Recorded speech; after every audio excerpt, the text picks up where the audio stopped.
So boys and girls, it's Friday the 9th of August, I'm your host Thomas Adams and this is the Game Zone News recap. The top and most outrageous story of today is absolutely bizarre. So the world's most expensive video game has been made and it is called Saints Row 4, the Super Dangerous Wad Wad Edition, aka the $1 Million Pack.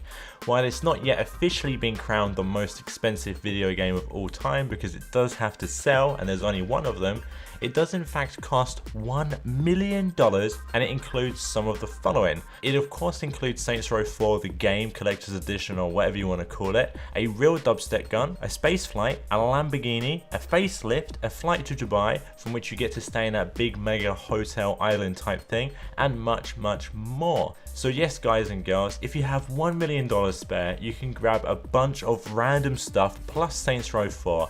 However, the awesome people over on Reddit actually worked out the average price if you actually bought everything on that list separately, from which it would cost you about $750,000, which isn't quite $1 million, so they do have a good markup on this. With Pokémon X and Y just around the corner and its worldwide release date of October 12th, Nintendo decided to go ahead and release a brand new trailer that showcases something very new to Pokémon, which is Mega Pokémon.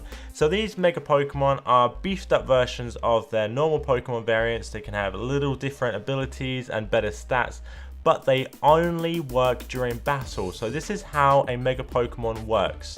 So certain Pokémon holding certain items known as Mega Stones, and while in battle will temporarily evolve into a Mega Pokemon that has increased stats and can have different abilities and so forth. It works very much like Digimon if you've ever watched that. So the Mega Stones, you ask, how do I get them? They will be available in both Pokemon X and Y in-game, as well as some of them will be given out through various Nintendo events like they've always done, such as Mew and stuff like that. So for example, what's shown in the trailer is you see Torchic or Torchic, whatever it is, yeah, that Pokemon evolves while holding that Mega Stone, but you can't get that Mega Stone as it clearly says in the small print below. But via a Wi-Fi event from Nintendo, you'll get both Torchic and the associated Mega Stone.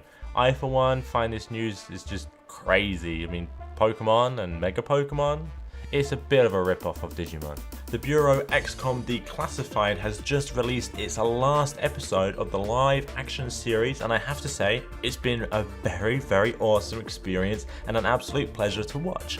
Sometimes live action stuff can look quite cheesy and even make me cringe, but 2K Games have released tons of gameplay in addition to doing a short series of live action type stuff that just looks amazing. They had some great actors. The people who were filming it were great, everything, it was really well done and it looks stunning, and if you haven't seen it I strongly recommend it, so click the link below. As for the actual game, well, that game should be out on August 23rd, 2013 for all major consoles including the PC, and I'm looking quite forward to it because a lot of media sites have had the little previews which I haven't got my hands on quite yet. Hopefully, fingers crossed, I will, but everyone has been saying it actually plays a lot better than it looks, because I've been really worried that it's just a third person over the top, just spray and pray and kill everything, but they say there is a lot of strategy to it and I'm really looking forward to it. For our last story of the day, it's going to be similar to Wednesday where I talk a little bit about a particular subject. So today I'm going to be talking about Defiance.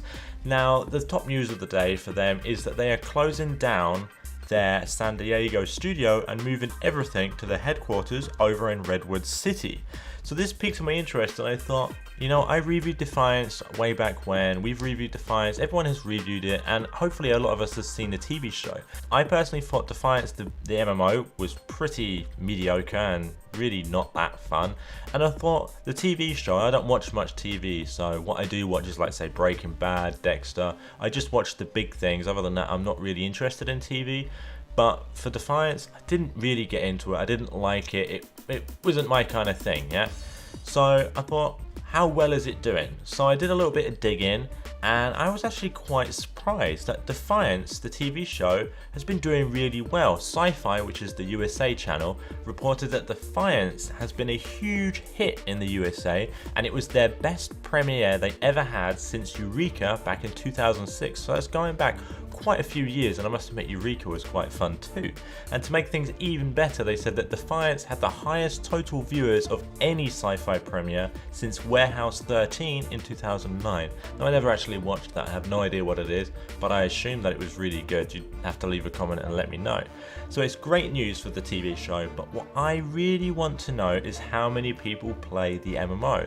Now, I'm not quite sure how many people play on the consoles because it is available, but for the PC, which is a really competitive market for MMOs because we have the most, I went onto Steam, went on to Steam stats, and sadly, currently today, it is 7:30 in France, so I don't know what time it is in Yankee land, but the peak players was 1,359, so that is pretty poor. But you never know, they've renewed. They did say on the same article that season 2 for Defiance, the TV show, was instantly renewed by Sci-Fi because they had such a large success for it, so this is excellent. There's a season 2 coming out, and hopefully they can do something with the video game to get some popularity, because I love this. I love the idea of having a video game and a TV show side by side. It's cool stuff. And did you hear my bird? Tweet tweet. Remember that you can check out the latest news, previews, reviews, demos, you name it, anything that is gaming orientated. www.gamezone.com is the place to be.